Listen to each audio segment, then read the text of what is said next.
नमस्कार, मी पंजाब डक। आज आहे 12 जुलै 2025 आणि मी आहे माझ्या मित्राच्या शेतामध्ये आणि त्यांच्या सोयाबीनच्या शेतामध्ये। कंप्लीट 32 दिवस झालेले तर या शेतामध्ये आणि या ठिकाणाहून महाराष्ट्राच्या शेतकऱ्याला अंदाज देणार आहे। आज आहे 12 जुलै 2025। आणखीन तुम्हाला एक सांगतो की राज्यामध्ये 13 जुलै आणि 14 जुलैच्या दरम्यान राज्यामध्ये तुम्हाला सांगायचं झालं तर लातूर जिल्हा, सोलापूर जिल्हा, बीड जिल्हा, नगर जिल्हा, परभणी जिल्हा, जालना जिल्हा, संभाजीनगर, त्याच्यानंतर नांदेड जिल्हा ह्या भागामध्ये विखुरलेल्या स्वरूपाचा म्हणजे 13, 14, 15च्या दरम्यान भाग बदलत पाऊस येणार आहे। सर्वदूर नाही पडणार पण भाग बदलत 13, 14च्या दरम्यान पाऊस येणार आहे म्हणून हा अंदाज लक्षात येतं।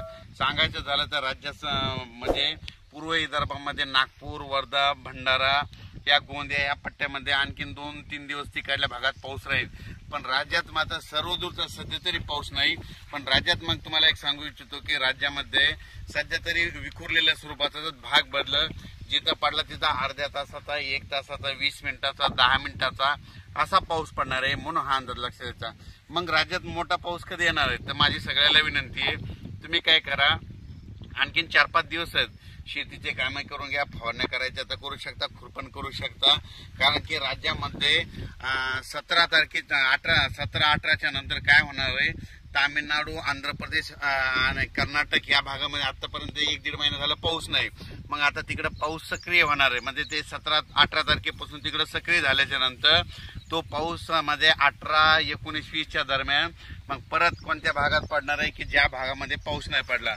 मग त्याच्यामध्ये तुम्हाला सांगतो की त्याच्यामध्ये लातूर जिल्हा, धाराशिव जिल्हा, सोलापूर जिल्हा, सांगली, नगर, कडाष्टी, पाटोदा या भागामध्ये मग 18 तारखेच्या नंतर म्हणजे 18 जुलैच्या नंतर परत तिकडल्या भागात दक्षिणेकडे पाऊस सक्रिय होणार आहे म्हणून हा अंदाज लक्षात घ्यायचा। म्हणजे सांगायचं झालं तर तुम्हाला सांगू इच्छितो राज्यात मात्र पुन्हा परत 20 तारखेच्या नंतर आणखीन पाऊस वाढतच जाणार आहे।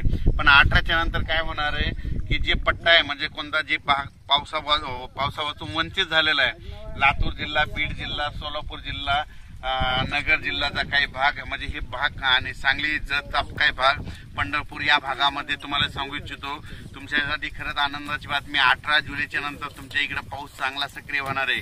कारण की काय होणार आहे, कर्नाटक, आंध्र प्रदेश, तामिळनाडू, केरळकडे तिकडे पाऊस सक्रिय होणार असल्यामुळे आता तिकडचा पाऊस आपल्याकडे येणार आहे। त्याच्यामुळे राज्यात 18च्या नंतर आपल्या इकडे दक्षिण भागात महाराष्ट्राच्या दक्षिण महाराष्ट्राकडे पाऊस सुरुवात होईल। 18च्या नंतर तिकडे सुरू होईल, त्याच्यानंतर 19च्या नंतर थोडा पुढे सरकेल, 20ला पूर्ण आणखी पुढे सरकेल, मग 24च्या मग जुलैच्या शेवटच्या आठवड्यात